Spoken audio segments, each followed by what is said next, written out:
Welcome to our mini class on self-care.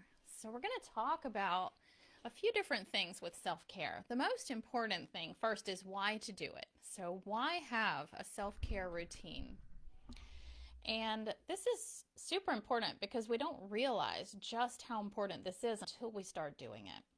So the first reason this is important is when we commit to doing something for ourselves, we are telling ourselves that we will do what we say, that our word has merit, that we're going to pay attention, and we can believe in ourselves. We can trust ourselves. So this is all about self-trust and really doing what we say. And if we commit to a routine and stick with it, we are doing it for ourselves and we're amping up our self-trust.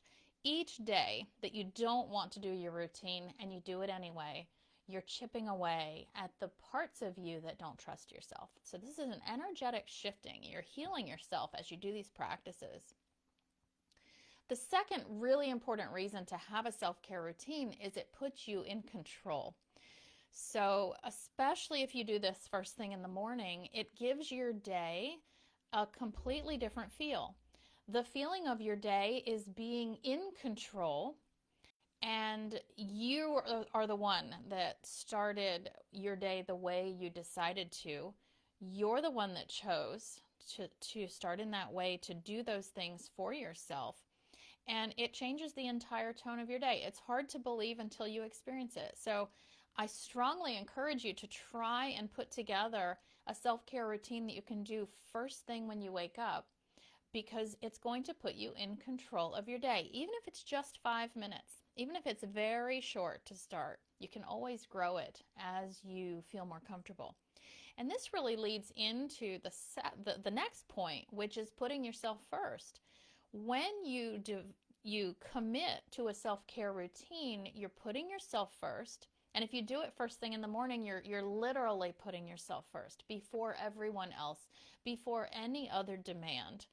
And that has amazing power. It changes it because in the evening time, I know I have young children, I have a business, I have a home to keep track of, and the evening is very busy. And when I tried to do self-care in the evening, it never happened. Something else always came first. Maybe one of my children didn't feel well, or maybe they were upset, or maybe, oh my gosh, we have to run and take care of this particular thing, or something else I forgot to do, or had to run to the grocery store. Whatever it is, something got in the way of that routine. So if we put ourselves first in the morning, we are committing to ourselves and we're in control of our day. So it's like a double whammy. I strongly suggest you give that a try in the morning, even as little as 5 minutes, and see how different your day feels after about a week. I don't think it'll take more than that for you to feel a shift in the way that your day goes from that point forward. All right, so let's talk about the types of self-care. There are so many types of self-care. We are all individuals. We all have different needs and different interests, different hobbies, whatever it is, different ways of accessing our spirituality. What's important, though, is that self-care that you choose must nourish you. So it took me a while to learn what is nourishing. Like, what does that mean? I didn't even know. Like, I wasn't raised to be thinking about how to nourish myself and refill my cup. So the first important thing to remember is that nourishing doesn't mean fun.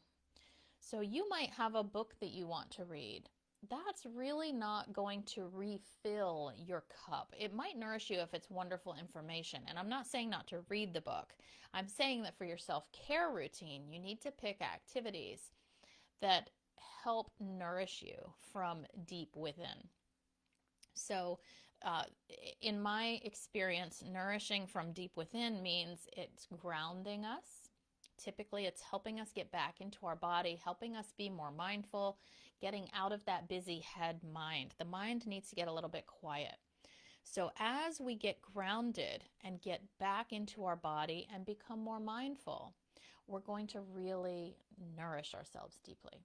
The other thing is it needs to connect us with ourselves. So sometimes when our mind is busy, we get disconnected from ourselves, but we really need to be able to tune in and connect with ourselves, because that's going to allow us to hear our intuition. If we can hear our intuition, we get all sorts of guidance with how to move forward, whether it's our health, whether it's our life, whether it's with our kids or parenting, whatever it is, at work, our profession. So if we can tune into that intuition, we can get tremendous benefit in knowing our next steps. If we are not connecting with ourselves and having some quiet where we can listen, we're not going to be able to hear those things. There's just going to be too much noise. So part of nourishing ourselves is getting grounded, connecting to ourselves in a deep, meaningful way, and listening, being able to hear our intuition. So this is very nourishing self-care. So meditation is an amazing way to nourish yourself, to get grounded and present in the body, and to hear your intuition, to create an opening where you can hear. Spiritual practices, maybe prayer, as long as it's not mentally taxing. If it's more quiet inside, prayer can work as well. Exercise is obviously a wonderful type of self-care to make us stronger, to get us in our body, to get us typically grounded and present. So typically when we're exercising, as long as you're not watching the news or listening to really stimulating music while you're doing it, like if you can try and make it a little bit of a quieter experience where you're really thinking about how your body feels and letting your mind be still. Exercise is a wonderful way to take care of yourself, to strengthen your body, and even to shift energy out. Remember, when we're moving the body, activating the muscles, we are shifting energy. As we breathe, we are shifting energy. So physical movement is wonderful. Gardening can be a very wonderful type of self-care where your mind can be quiet, you can be connected to the earth, and you can be doing something that you enjoy. Needlework, crafting, sewing, knitting, many of those involve the hands, where you're busy with your hands, but your mind can be quiet. It can be a nourishing type of activity. So I encourage you, even listening to music can be, as long as the music is not super stimulating. If it allows you to kind of go into a little bit more of a Zen place, we can get some of these attributes, some of these benefits of nourishment, of grounding, of hearing our intuition through all of those activities. So I invite you to consider, what will nourish me, what will fill me, and leave me feeling more centered, more full than when I started. I personally love to do my detox sauna. I like to do detox baths. Those are ways that I love to take care of myself, but those aren't my daily routines. My daily routine is meditation and exercise, but that's me. So I invite you to think about, and of course this can change season to season too, because in the winter I might do my detox sauna.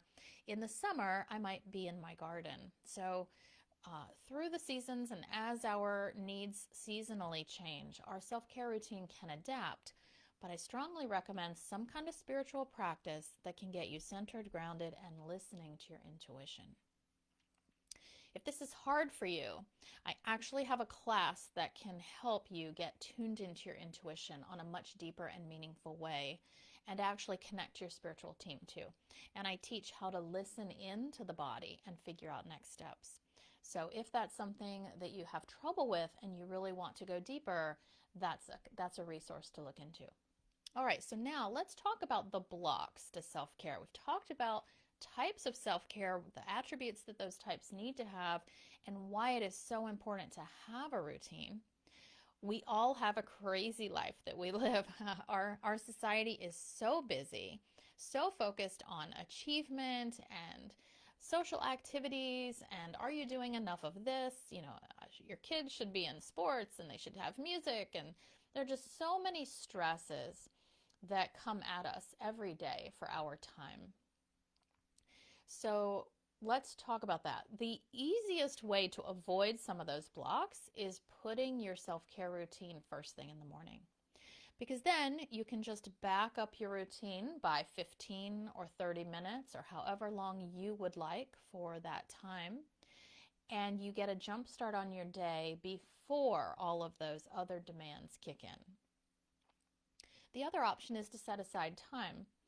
And if you do it in that regard, you need to put yourself first. So you need to be very committed that this is important. This always comes first, unless it's a true emergency, unless it's something. The only time I don't get up early and do my self-care routine is if I was up all night long and I'm just so exhausted. So luckily that's very infrequent. But there are times where we have to adjust our schedule, but we want those to be very minimal. We want to really stick with our routine, trust, get that trust in ourselves that when we say we're going to do it, we're going to do it, and believe that when we say we're going to do it, we can believe in ourselves. So the next, one of the biggest blocks is family. Family or pets. Let's include pets in our family here because that might be a big part of your family. They have needs, and their needs are important. They can be immediate needs, or they can be needs that could wait for 15 minutes until we're done. So with my children, I like to think, well, if I was asleep, they wouldn't be bothering me. And that may be true for you too. So it's a really an exercise in teaching our children that I value this time for myself and you need to value it too. Go find something else to do until I'm done taking care of me. Then I will help you. This might require a little forethought. Maybe you need to leave your pet or your children or whoever it is that's interrupting your time, leave them a snack or leave them an activity, leave them something so that they will not disturb you while you are doing your self-care routine. So sometimes that just requires setting a boundary and saying, no, leave me alone, I'm busy. And that can take practice. I know. I have a 4-year-old who doesn't always listen to my words. So we need to help them understand that this is an important time and they can choose to do something in the other room quietly while we're finishing. And it may take some practice. But if you stick to your guns, set a firm boundary, and be serious about your commitment to yourself, they're going to feel that energy. And they're going to learn that this is time that I can do something on my own. Another big block, and probably a bigger block, is our commitment to ourselves. So, it's so easy to roll over and not get up and do our self-care routine, or to say, oh, I'd rather go for a walk instead of meditate. So if we can really hold ourselves accountable, one of the best ways to do this is to have an accountability partner or to journal. So I have a calendar and I just mark off when I meditate, when I exercise, and when I journal. And in that way, I'm holding myself accountable because I really don't want to see a day when I skipped. I do have days when I skip, but I don't want them to be very many. So it helps me be accountable to myself. Even though I already know the benefits of doing this, sometimes I just don't want to do it. So this really helps us hold ourselves accountable. If you have a friend who's interested in doing this with you, it's a beautiful way to work together to hold each other accountable. Obviously, people can meet up to go on walks and things. That's wonderful too. But hold each other accountable even if you're just doing it on your own. Let me just see if there are any other blocks I wanted to cover. And so, we have to feel worthy. So we have to set healthy boundaries with our family, but that really goes back to us feeling worthy of holding that boundary. So you could journal, you could just sit with that idea. Am I worth taking care of myself? Am I worth being able to tune into my intuition to help everybody move forward in a more smooth way that's more easy and with less pain or resistance? You are worth it, and your family is worth it. How will your family benefit from you having a self-care routine for yourself? you can easily journal lots of different ways, right? You're going to be more calm and centered. You're going to have your needs met. You're going to be more patient. You're going to be able to take into account other people's needs because your needs have been met in an authentic, nourishing way. Your family is going to feel your energy. You're going to receive guidance for your family. So you may hear the intuition that you're forgetting something important before a trip or before a school day, and you run inside and grab it. That is our intuition at work in our daily life. And if we are in a more centered, connected place, we will hear those things, and it will make our life much smoother and much less stressful. You may hear that your kid needs a particular resource or something important that they need to connect with that you wouldn't have heard otherwise. It's an intuitive thing. So there are many, many benefits, and you can journal about this. You do a little brainstorming to help you feel worthy, to feel that this time is actually benefiting everybody, not just you. It's not selfish. It's not self-serving. So I encourage you to kind of journal and sit with, how will this benefit? And if you just can't come up with anything, do it for a week. Commit to a 7-day challenge and just see what shifts in your life. If you just write down how you're feeling before the week, and then do your 7 days of self-care, and then step back and say, how am I feeling now after doing the 7-day challenge? What have I noticed is different? Then you can really start to see the true differences it's going to make in your life. That's going to give you the strength you need to feel worthy of making these changes.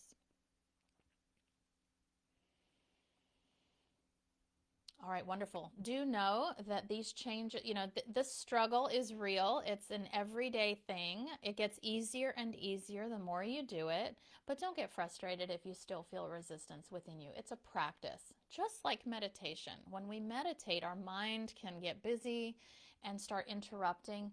The practice of meditation is just to come back, to just get back on that horse and just keep going and just come back to the routine. It's the exact same thing with self-care. We go on a trip, we miss a few days, no problem. We just jump right back on when we get home and start over. Our kids get sick or we get sick. Jump right back on as soon as we feel well and start up again. We don't let it derail us. We just keep moving forward. So I encourage you to give this a try. Try to pick some kind of self-care routine if you don't have one. It can be short, like I said. Start with a 5-minute thing. If in your mind you're like, there's no way I can do this, there's no way I can find time, start small and see how you feel after a week. Come in the group and comment. I would love to hear from you. I'd love to hear your struggles, your difficulties. We can all support each other. And let's move forward with self-care and do it in strength, like really feeling our strength and our commitment to ourselves, our belief in ourselves, our worthiness. All right, folks, I'll see you next week. Have a great rest of your week.